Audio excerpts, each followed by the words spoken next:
Ever wonder how that repossessed car got found so quickly? Check this out. Hidden underneath the firewall here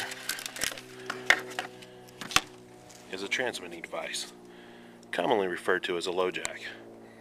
There's many brands and styles, but this is pretty common run-of-the-mill stuff.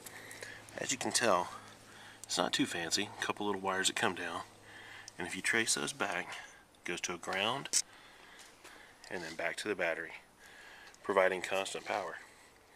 All it does is transmit, and it tells the owner of this car every 2 minutes where you're located. They can log into a website remotely and find out where you are at any given moment. And the beautiful thing is, no installation required. It just tucks in nice and neat and looks like any other component in the car once it's safely tucked away. And that, my friends, is how they find your car.